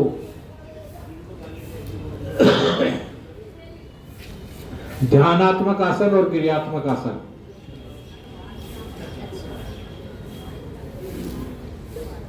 आपके सवाल आ सकते हैं इस तरह से, ध्यानात्मक और क्रियात्मक। यानी अगर सामान्यतः पूछा जाए तो आपने कहना आसन सामान्यतः 2 प्रकार के होते हैं, ध्यानात्मक और। अब इनके सेग्रीगेशन के साथ पूछा जाए तो अलग बैठ के करने वाले आसन, खड़े होके करने वाले आसन, विश्राम आसन, ये सब कैटेगरी अलग अलग बन जाती है फिर। तो वो आपके 6-7 प्रकार के हो सकते हैं, ठीक है ना। तो अलग अलग अगर कैटेगरी में पूछा जाए तो आपको एक सामान्य पता होना चाहिए कि सामान्य क्या करते हैं। अगर आपसे कोई भी आसन के बारे में पूछा जाए तो आप ये कह सकते हैं ये कमर और पेट को दोनों को लाभ देते हैं। लेकिन उसको अलग करके पूछा जाए तो फिर आपको अलग करके बताना पड़ेगा। लेकिन सामान्यतः कोई बात करी जाए तो आप बता सकते हैं हर आसन में बेंडिंग होती है, तो वो क्या करेगा, आपकी रीढ़ को और पेट को लाभ देगा। जब आप अपवर्ड फॉरवर्ड दोनों करेंगे तो क्या होगा, पेट को लाभ होगा, रीढ़ को लाभ होगा। इतना तो आप बोल ही सकते हैं। आपको ना जवाब देने की बजाय अगर कोई चीज आपको पर्टिकुलर नहीं पता है तो सामान्य इतना तो बोल सकते हैं आप, सामान्य जवाब तो दे सकते हैं ना। अब मेरे को ध्यानात्मक आसन बताएगा कोई, कौन कौन से ध्यानात्मक आसन?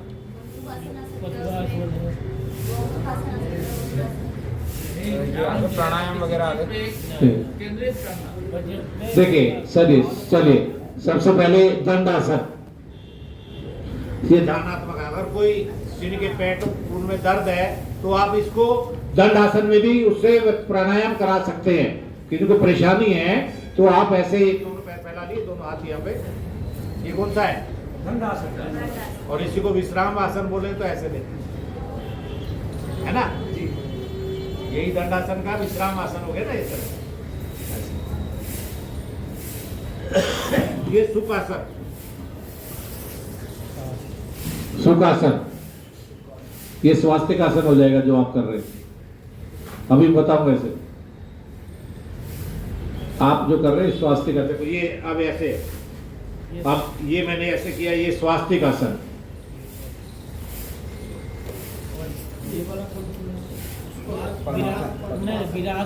हाँ अभी बताता हूँ, अभी बता रहा हूँ, वही स्टेप पे आ रहा हूँ मैं। तो पहले दंडासन, सुखासन, स्वास्तिक आसन, ठीक है। और ये पैर मैंने यहाँ रखा जन्म, और ये पैर भी मैंने जन्म के साथ यहाँ पर घुसा दिया, ये भी घुस गया है। इसको बोलते हैं सिद्धासन। कौन सा आसन? सिद्धासन। अगर सबसे अच्छा आसन पूछा जाए ध्यानात्मक आसनों में तो सबसे अच्छा आसन सिद्धासन होता है। इसके बारे में आपको योग चिकित्सा रहस्य से पढ़ना है, उसके क्या लाभ है, क्या हानि है, क्या टेक्निक है, वो सारी चीजें कहाँ से पढ़नी है, योग साधना चिकित्सा रहस्य पुस्तक से आपको पढ़ना है। कौन सी पुस्तक? हाँ, योग साधना और चिकित्सा रहस्य, साधन होते हैं। वहां से आपको टेक्निक, टाइमिंग, लिमिटेशंस, ये सब पढ़ना है।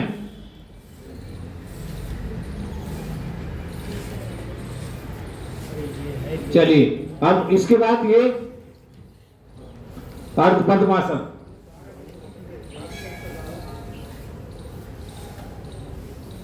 पद्मासन, एक पैर रखेंगे तो अर्ध पद्मासन और दोनों पैरों को ले आएंगे तो पद्मासन। से भी कोई पूछ रहे थे? हाँ जी, पद्मासन। अब ये ऐसे रखते हैं तो ये अर्ध अब वज्रासन, चलिए दिखाओ वज्रासन। वज्रासन ये है।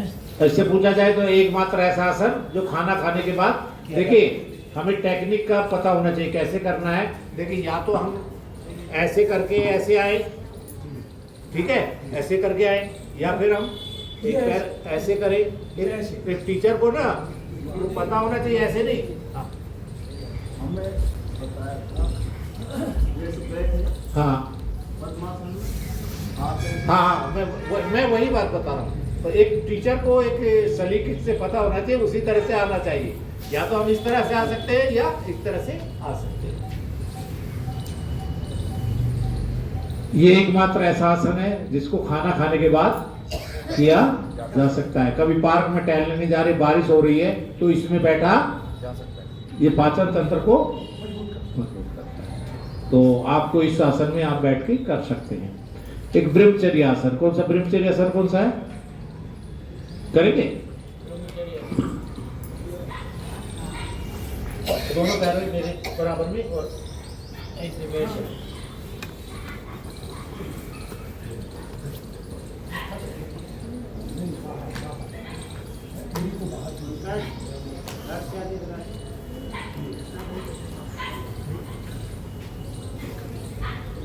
जब आप कक्षा में बैठे तो इन्हीं आसनों में बैठना चाहिए। जितने आसन ध्यानात्मक आसन बताए हैं बहन, ऐसे नहीं बैठना जैसे बताया। तो जितने आसन बताए उन आसनों में ही बैठना है। कोई सा भी आसन में बैठो। और घंटों तक बैठने का आसन, 3 घंटे 48 मिनट 10 सेकंड, ये बैठने का अभ्यास होना चाहिए। एक आसन में कितनी देर बैठने का? 3 घंटे। एक पहर, है ना? एक पहर जो है, आप उस आसन में बैठना, जिस आसन में बैठ गए उस आसन में आपको इतनी देर बैठने का अभ्यास होना चाहिए। वो आसन सिद्ध हो जाता है। क्या हो जाता है? हाँ, सिद्ध हो जाता है। सिद्ध आसन भी सिद्ध हो जाता है। ठीक है, तो आपको ये पता होना चाहिए आसन कितने प्रकार के हैं, आसनों को से क्या लाभ है, आसन को कितनी देर करना चाहिए। आसन और क्रिया में क्या अंतर है? क्रिया, देखिए हम यानी जो योग के आयाम जो हैं वो कौन कौन से हैं? आसन है, प्राणायाम है, क्रिया है, मुद्रा है, एक्यूप्रेशर है। कितने आयाम हैं? कौन कौन से आयाम हैं? आसन, प्राणायाम, क्रिया, मुद्रा, एक्यूप्रेशर, 5 आयाम है ये। योग के कितने आयाम हैं? 5। हम क्या क्या करते हैं? 5 से ही तो सारा कुछ दिखाते हैं कक्षा में। और क्या करा रहे हैं? जो सभी लोग जो करा रहे हैं, कोई किसी 5 भागों को ही तो लेके चल रहे हैं। जितने भी गुरु हैं, कोई किसी भाग को ज्यादा पढ़ा रहा है, कोई किसी जात को पढ़ा रहा है, कोई क्रियाओं पर ध्यान दे रहा है, कोई मुद्राओं पर ध्यान दे रहा है, कोई आसनों पे ध्यान दे रहा है, कोई प्राणायाम पे ध्यान दे रहा है। यही तो है। कितने आयाम में? कौन कौन से? आसन, क्रिया, मुद्रा, और हाँ, तो इन सब का हमें ज्ञान होना चाहिए। अच्छे शिक्षक को इन 5 आयामों का ज्ञान होना चाहिए। ठीक है ना? होना चाहिए कि नहीं? यानी 5 के बारे में पता होना चाहिए। हमें क्रियाओं के बारे में पता होना चाहिए, हमें आसनों के बारे में पता होना चाहिए, हमें प्राणायाम के बारे में पता होना चाहिए, हमें एक्यूप्रेशर के बारे में पता होना चाहिए। ये सब के बारे में हमें ज्ञान होना चाहिए। तभी हम अच्छे शिक्षक कहलाएंगे। और अब समय हो गया क्या? समय वही है, हाँ ड्यूटी जाना होता है हम लोग, हाँ, मैं इसीलिए पूछ रहा हूँ, ड्यूटी जाना। वही है समय। चलिए, अब एक तो आसनों के बारे में, प्राणायाम के बारे में, आपको प्रार्थना, शांति पाठ, ये सब पता होना चाहिए। जो आपके एग्जाम लेने आएंगे, ठीक है ना, जो भी लोग आएंगे, मैं तो नहीं आऊँगा लेकिन रोज जो आएंगे सभी, आपको सभी आसन, सूर्य नमस्कार सही से आना चाहिए। सूर्य नमस्कार के आपको अलग से नंबर मिलते हैं, स्टेपिंग का ध्यान रखना चाहिए। सूर्य नमस्कार में कितने आसन आते हैं? 12 होते हैं, 7 है, 5 हाँ, 5 रिपीट होते हैं। तो इस तरह से पूछा जा सकता है, ठीक है ना। तो आपको सभी का ज्ञान होना चाहिए। और शाम, मैंने बताया श्याम गुप्ता जी अगर आए तो ज़्यादा ध्यान देना है ना। क्वेश्चन पेपर वही सेट करेंगे, हाँ लीक करवा लेंगे गुरु जी। हाँ 4 बार पैर हाथ दबा देंगे, लीक हो जाएगा। तो मैंने आपको ये बताया कि पेपर वो बनाते हैं तो थोड़ा सा ध्यान रखना है वो क्या क्या पढ़ाते हैं, है ना। वो जो जो पढ़ाएंगे उसमें से जरूर आएगा, नहीं तो आप पूछोगे ये तो पढ़ाया ही नहीं था, क्योंकि मेन टीचर वही है ना। हम उन्हीं के उसमें मार्गदर्शन में काम कर रहे हैं। एक आपको ये पता होना चाहिए राज्य प्रभारी कौन है, हमारे संगठनों के बारे में पता होना चाहिए। रामनवमी आ रही है, रामनवमी के दिन ही स्वामी जी ने संन्यास आश्रम लिया था और उसका गठन किया था। कल रामनवमी है और कल रामनवमी के दिन ही जो है, इसी रामनवमी के दिन, रामनवमी तो दूसरी भी आती है लेकिन इसी रामनवमी के दिन जो है संन्यास ग्रहण किया था उन्होंने। और आज पूरे विश्व में उन्होंने योग को फैलाया है। देखिए, आगे बढ़ने वालों को लोग गालियां भी देते हैं। आप भी अपने घरों में आगे बढ़ोगे ना तो आपके घर वाले ही आपकी टांग खींचना शुरू करेंगे। पैसा दिखाना शुरू कर दो, कहां से लाया, चोरी करके ला रहा है, डाका डाल के ला रहा है, क्या करके ला रहा है ना। गालियां तो मिलती है लेकिन हमें अपने निरंतर से काम को करना। स्वामी जी 3:30 बजे उठते हैं, रात को 11 बजे सोते हैं, 11 बजे करीब सोते हैं, 11 बजे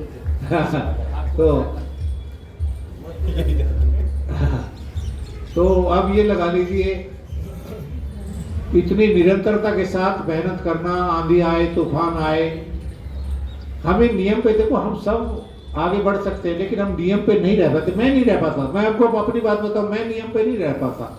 अगर नियम से हम रोज 3:30 बजे उठें, शाम को इतने बजे सोएं, अपने कर्म करते जाएं, तो जीवन में हमें आगे बढ़ने से कोई रोक नहीं सकता। लेकिन हम बैठे बैठे जानते सब कुछ है, हमें सब कुछ पता होता है, बैठे बैठे बात बनाते रहेंगे, गलतियां दूसरे की बताते रहेंगे, है ना, अपनी छुपाते रहेंगे। जानने के लिए तो कीड़ा मकोड़ा जानता है। हाँ,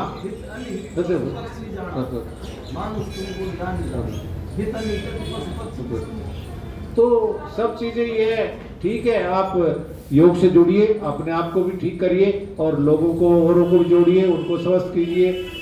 आहार, निद्रा और ब्रह्मचर्य, स्वास्थ्य के 3 स्तंभ। स्वास्थ्य के 3 स्तंभ कौन कौन से हैं? आहार, निद्रा और ब्रह्मचर्य। ब्रह्मचर्य, ये 3 स्तंभ है, इनका पालन करें। 6 रसों का सही से पान करें, 6 रस का सही से पान करें आप। और ये नवरात्रे ये कहते हैं, वैसे मुसलमानों के भी जो आती है ईद आती है, ये ईद सवैया वाली होती है, दूसरी ईद उनकी बकरा ईद होती है, लेकिन उसका पालन कोई नहीं करते, ना हम पालन करते। एक नवरात्रे हमारे ऐसे हैं, खाओ पियो खूब मौज उड़ाओ, और एक नवरात्रे ऐसे हैं कि अब बिल्कुल सचेत हो जाओ। तो ये नवरात्रे ऐसे हैं कि बिल्कुल सचेत हो जाओ, ये नया चीज जाना है ना। ये नवरात्रे इस बात के हैं, सचेत हो जाओ। अब आगे आगे समय गर्मी का आएगा, आपका शरीर का बल कमजोर रहेगा और आपको एक समय खाना है, ब्रह्मचर्य का पालन करना है, और जितना हुड़दंग मचाते आए हो उतना ही हुड़दंग मचाना, उससे ज्यादा नहीं मचाना है। जितनी अभ्यास कर्म को आप करते आ रहे हैं, ये बढ़ाने का समय नहीं है, अब उतने ही अभ्यास कर्म के साथ जारी रखें। फरवरी में बढ़ाने का समय होता है, सितंबर में बढ़ाने का समय होता है। अगर आप वहां एक एक्सरसाइज की वो कर रहे हो तो 2 एक्सरसाइज को आप बढ़ा सकते हैं। कब बढ़ाने का समय होता है? सितंबर से फरवरी तक। हर में सितंबर में बढ़ाने का होता है, फिर थोड़ा वो आता है ये फरवरी में से आप यानी अपने रिदम को बढ़ा सकते हैं। लेकिन ये 4 महीने में आपको जितना आप करते आ रहे हैं उतना ही करो। ज्यादा करोगे तो शरीर में कुछ ना कुछ गड़बड़ हो जाएगी। क्यों हो जाएगी? क्योंकि शरीर बल कमजोर है। शरीर बल कमजोर कब होता है? ये जो 4 महीने हैं, मई, जून, जुलाई, अगस्त, सितंबर नहीं, यानी हाँ यानी अप्रैल के बाद मई, जून, जुलाई, अगस्त, गर्मी का ये 4 महीनों में शरीर का बल कमजोर होता है। उसके बाद सितंबर के बाद फिर बढ़ना शुरू होता है। शरीर बल बढ़ना शुरू हो जाता है। हाँ हाँ, दोबारा से चालू हो जाती है। अब शरीर बल रुका हुआ है और इन 4 महीनों में और घट जाएगा। ज्यादा मेहनत करोगे, ज्यादा मेहनत जो करते आ रहे उससे ज्यादा मेहनत करोगे तो आपको शरीर में बीमारी आ सकती है। ठीक है, ओम शांति। शांति पाठ करा दो। चलिए शांति पाठ कराओ भाई। शांति पाठ आप ही करो, आपको पता होना चाहिए। कई लोग करें, शांति पाठ करो। आपको यानी झिझक खोलनी है, बोलना। एक टीचर को बोलना ही नहीं आएगा तो टीचर क्या पढ़ाएगा क्या? ठीक है ना? तो आपको करना चाहिए। कमर गर्दन सीधी। ओम धो शांति अंतरिक्षं शांति पृथ्वी शांति रापा शांति रोषधया शांति वनस्पतया शांति विश्वे देवा शांति ब्रह्मा शांति सर्वं शांति शांति देवा शांति श्यामा शांति रेधि। ओम शांति शांति शांति। जय माता दी। बहुत सुंदर आज की क्लास रही है कैसे पता लगेगी? आदरणीय जी का बहुत धन्यवाद करता हूं मैं अपने जिला छतरपुर की तरफ से और इस क्लास की तरफ से आभार व्यक्त करता हूं और नमन करता हूं।